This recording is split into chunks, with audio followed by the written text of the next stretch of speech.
Okay, maybe it's just me, but I find the premise of Korea taking over the US really hard to swallow. Anyways, here's what I have to say about Homefront Revolution. Hold on, wait, oh, Homefront The Revolution. Developed by Dambuster Studios, their first title, and published by Deep Silver.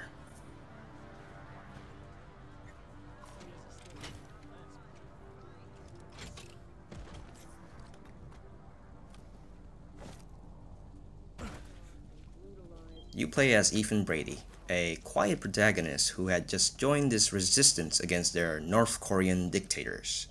And based on the name of the game, your aim is to start a revolution in the hearts and minds of the captured American people. You do so by doing various kinds of activities, such as saving prisoners or liberating strike points, areas of interest on the map that are either empty or currently occupied by the Norks, this term they use to insult their enemies.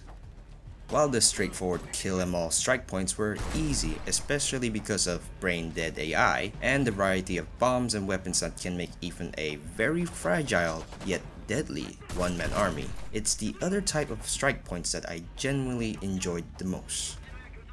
These more or less puzzle strike points are actually one of the aspects of this game where the developers seem to have focused a lot of their attention and care on. Most of them put you into a position where you have to look around the environment and either find points where you can find a route that unlocks a blocked door, or find items that are well hidden by looking for visual environmental clues. To get the idea of how puzzly these things can get, a later section of the game had a strike point where you had to capture a hotel. To solve this, I had to use the remote control hack bomb to unlock the electrical door. Then afterwards, use 2 prisoner cases to act as a staircase to get to the weapon stash that unlocks the point. Besides that one, there are another couple of uniquely designed strike points. While not really mind-blowing, I really appreciate when developers lets you figure out things on your own, without relying on hand-holding mechanics such as detective vision or giving you on-screen objective hints.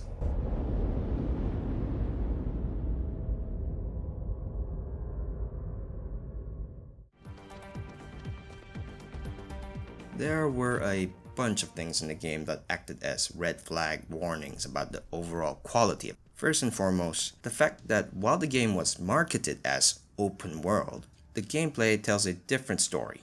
You start in one area and eventually unlock more areas as you progress through the story. However, to access these newer areas you unlocked, you have to go through loading screen filled tunnel points, which you can then choose those points of interest as fast travel. They aren't actually connected in a way where you don't actually go through those tunnels, as in the open world way, where you go from one point and run or drive a distance and go to that new area. So it's not really open world. Moving on to the shooting aspect and its gimmick. In Homefront The Revolution, you have initially 2 weapon slots, and later as you play through the story missions, eventually gaining a final 3rd slot. The pistol always takes the first slot and cannot at all be removed, but the other gun slots can be equipped with other unlocked weapons such as the crossbow or assault rifle. Besides them, you also have craftable bombs that either explode or burn your enemies or hack objects. Now, the special thing about these weapons is the fact that you can swap your weapon type and convert it into something else. So for example, if you have the crossbow weapon, it can be turned from a silent, quieter approach of killing to a more deadlier blunderbuss shotgun type of weapon, or a throwable bomb that can be converted into a remote control bomb that you can drive under or around enemies. While I found the initial concept of switching out weapon types and bombs indeed intriguing and pretty neat to look at, especially as your character shoddily and slowly converts his pistol into an SMG, I quickly found myself sticking to one of the unlockable weapon types and rarely used the switch mechanic. Switching and converting weapons can take a bit of time when I could easily switch out my silenced SMG to my louder, more deadlier blunderbuss. Besides the rather redundant weapon converting, there's also the fact that while most shooters took me few moments of shooting and running around to get used to their gunplay, in Homefront, it took me at least 3/4 of the game's campaign to actually get used to its somewhat weird shooting. It's hard to pinpoint exactly what, but it could be possibly because there's a bit of floatiness to its gunplay. And while I didn't really enjoy its weird floatiness, I did, however, enjoy their weapon designs and their feedback that felt really good to use, see, and hear in action. So overall, bad gunplay, but good weapon design. Finally, currency in the game is very oddly designed. As I mentioned before, you can liberate strike points, which in turn gives you an area on the map clear from enemies, allowing you to stock up on your loadout and consumables, plus rewards you with upgrade points. Points that can be used to unlock your other guns and their subset of weapon types. When I had done the mostly easy strike points by the dozens, I had accumulated so much points by the first half of the game that I unlocked everything that I had wanted, and so much more that I didn't need. By the end, I had enough KPA points to go to a metaphorical KPA bank. What I did lack, however, was actual cash to unlock your stats, like increased health, which by the way, doesn't end up being that much useful, seeing as Ethan dies super fast if you don't have a good stock of health packs or stay in cover that actually works. Most of these unlockable upgrade stats come in the high end of $1,000, which you can slowly earn by scavenging valuables in things like cabinets or couches that you then turn in at weapon lockers. Or instead of doing that very slow way of earning cash, you can play the main campaign, which I mostly try to avoid because it's not really that gripping of a story, which I'll explain later. But it did, however, reward you by the thousands of dollars. It's like the developers knew I really wouldn't be interested in the main campaign. Then again, there are the other options such as side missions or flashpoints that are basically just as mundane, but rewards in hundreds. Overall, the reward and payment system in this game is weirdly and oddly unbalanced.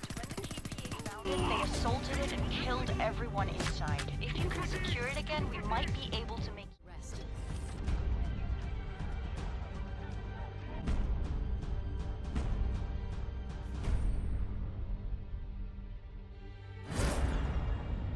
Alright, let's get this revolution started! Mickey's being held at the police station.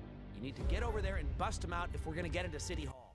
To have a decent to good, or the very least, a memorable story, it's not just how a story is told or delivered, but also about having characters that drive that story to the end, filled with either a solid and relatable main character, or a supporting cast that bounces back with or against that character, or even a deplorable yet charming villain to fight the main heroes. And sadly, Homefront The Revolution has none of that. Up to the third quarter of the game, the only actual threats Ethan and his resistance had to face were the KPA militia grunts. When it switches from them to suddenly being focused on one bad guy that pops up towards the later end of the game. And just as they were introduced and focused on within the later part of the story, and after a few missions, they are quickly killed off with nothing from them to make a memorable set of bad guys. You might be thinking that if there isn't a good villain, perhaps there's a good cast of side characters? Well, you thought wrong. Working alongside Ethan is Jack Parrish, the tough guy who makes witty remarks and leads the resistance. Sam, the doctor with a bleeding heart for peace and non-violence, who reluctantly works with them. And Dana, an edgy gal who isn't afraid to torture people. They remain that way throughout the story, sometimes butting heads with each other, but never actually having any sort of character development. Not even an ounce of backstory to make me care about any of them, aside from maybe Dana. These are characters that are just thrust into Ethan's life and are expected to just get along well.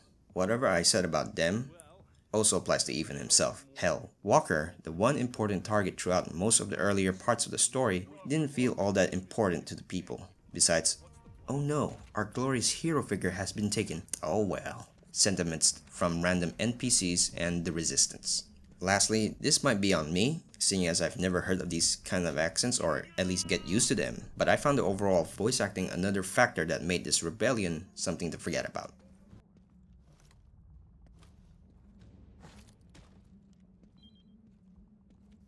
It's weird. I'm mixed about this game. I really did like the weapons and maybe the customization thing, but the shooting just felt really off to me. The world was really well designed and nailed the feel of a ruined and taken over America. The story and side missions, however, don't feel really worth playing through, besides earning money and unlocking weapons. But unlocking strike points were some of the best high points this game can give. It's just overall a mishmash of equally good and equally bad ideas. There are better games that succeed at what Homefront the Revolution attempts to pull off. Far Cry and Dishonored games are just some of the series that do these kinds of stories better, with just as good gameplay. So unless you're looking for something that is the opposite of the games I mentioned, then sure, get this hodgepodge of good and bad ideas with a forgettable story and characters. Homefront the Revolution is sadly unpolished. The building and start conducting strikes against known KPA targets.